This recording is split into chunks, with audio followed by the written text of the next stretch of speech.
আসসালামু আলাইকুম। আপনাদের সবাইকে আরোগ্য হোমিও হল রাজশাহীতে স্বাগতম।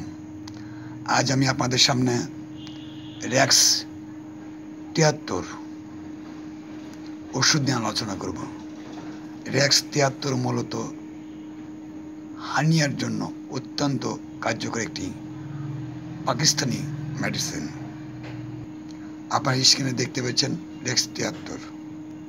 এটি বিশেষ করে ইনগুইনাল হার্নিয়ার জন্য অত্যন্ত কার্যকর একটি মেডিসিন। আপনারা দেখতে পাচ্ছেন ইনগুইনাল হার্নিয়া। এখন আমরা আলোচনা করব যে ইনগুইনাল হার্নিয়া কি। আপনি কি কখনো আপনার কুচকি এলাকায় একটি বিরক্তকর অস্বস্তি অনুভব করছেন? এটি একটি ইনগুইনাল হার্নিয়া হতে পারে।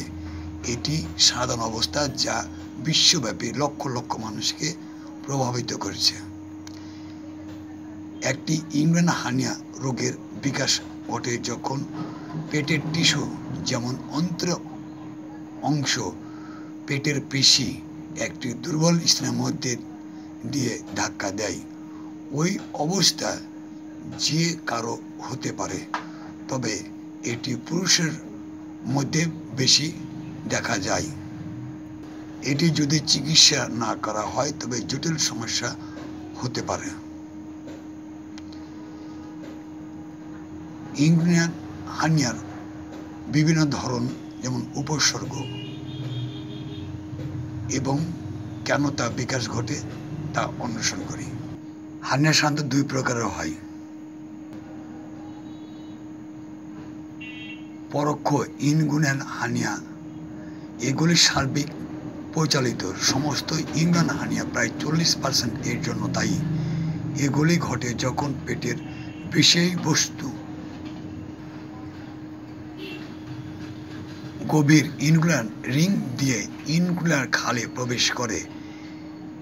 এটি প্রকারটি প্রায় জন্মগত হয়, যার ফলে ভ্রমণের সময়, বিকাশের সময় প্রসেসাস ভাইজিনাল অসম্পূর্ণ বন্ধ হয়ে যায়।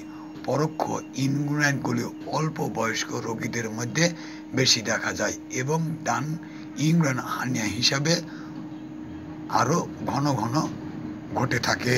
আরেকটি হচ্ছে ডাইরেক্ট ইনগুইনাল হার্নিয়া। এই হার্নিয়া বিকশিত হয় যখন পেটের বিষয়বস্তু সরাসরি ইনগুইনাল খালের পিছনের দেওয়ালের দুর্বলতার মাধ্যমে প্রসারিত হয়, বিশেষ করে হেসল ব্যাচের ত্রিভুজ নামে পরিচিত একটি এলাকায়। প্রত্যেক হার্নিয়াগুলি বয়স্ক ব্যক্তির মধ্যে বেশি দেখা যায় এবং প্রায় পেটের প্রাচীরের শীতলতা বর্ধিত আভ্যন্তরীণ চাপের সাথে যুক্ত থাকে। তবে বলা যেতে পারে ইনগুইনাল হার্নিয়া কারণ অস্পষ্ট, তবে বেশ কয়েকটি কারণে তাদের বিকাশের অবদান রাখে। এটি অন্তর্ভুক্ত হতে পারে যেমন বয়স্ক মানুষের বয়স বাড়ার সাথে সাথে পেটের চারপাশে পেশি দুর্বল হয়ে যেতে পারে, হার্নিয়া গঠনে ঝুঁকি বাড়ায়। লিঙ্গ: পুরুষদের ইনগুইনাল হার্নিয়ার জন্য বেশি সংবেদনশীল। মহিলার তুলনায় তাদের বিকাশের সম্ভাবনা গুণ বেশি। বর্ধিত পেটের চাপ: এই চাপে বিভিন্ন কার্যকলাপ হতে পারে, যেমন মলত্যাগের সময়, প্রসবের সময়, সেটুন করা, ভারী কোনো জিনিস উত্তোলন এবং ক্রমাগত কাশি বা হাঁচির কারণে। গর্ভাবস্থায় এটি পেটের চাপ বাড়তে পারে এবং পেটের পেশি দুর্বল করতে পারে, যা মহিলারা হার্নিয়ায় আক্রান্ত হতে পারে। অতীত ইতিহাস: যে ব্যক্তির পূর্বে ইনগুইনাল হার্নিয়া বা হার্নিয়ার মেরামত রয়েছে।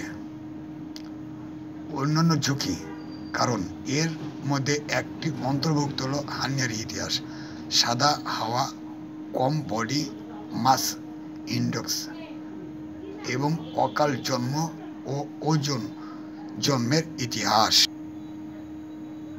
ইনগুইনাল থাই ও আমবিলিকাস টেস্টিকুলার হার্নিয়া এবং সামান্য ভার উত্তোলনের কারণে রোগী অসুস্থতা বোধ করে, যা হার্নিয়ার সাথে এর সংশ্লিষ্ট।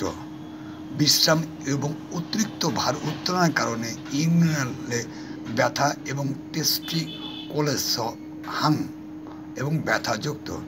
এটি শিশু পুরুষ উভয় আক্রান্ত হতে পারে। এক্ষেত্রে র্যাক্স 73 ব্যবহার করলে সমস্ত প্রকার হার্নিয়া এবং ইনগুইনাল হার্নিয়া অপসারণ হয়। র্যাক্স 73টি ওষুধ সেবন বিধি: প্রাপ্তবয়স্করা 20 ফোঁটা,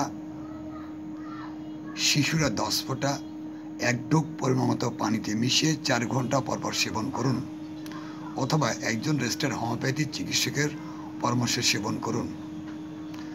র্যাক্স 73 ওষুধ সেবনে কোনো পার্শ্ব প্রতিক্রিয়া নেই, তারপরেও একজন চিকিৎসকের সঙ্গে পরামর্শ করে খাওয়া উত্তম। বিশেষ করে গর্ভবতী মহিলারা ওষুধ সেবনের পূর্বে একজন হোমিওপ্যাথি চিকিৎসকের সঙ্গে পরামর্শ গ্রহণ করা ভালো। র্যাক্স 73 ওষুধি সংরক্ষণ: সুগন্ধ দুর্গন্ধ থেকে দূরে, শিশুদের নাগালের বাইরে, শীতল ও শুষ্ক স্থানে রাখুন। আজকে এখানে আলোচনা শেষ করছি। আগামীতে অন্য কোনো বিষয় নিয়ে আলোচনা হবে। সবাই ভালো থাকবেন। আমার যারা চ্যানেলটি সাবস্ক্রাইব করেননি তাদের প্রত্যেককে আমি চ্যানেলটি সাবস্ক্রাইব করার জন্য অনুরোধ করছি। আসসালামু আলাইকুম।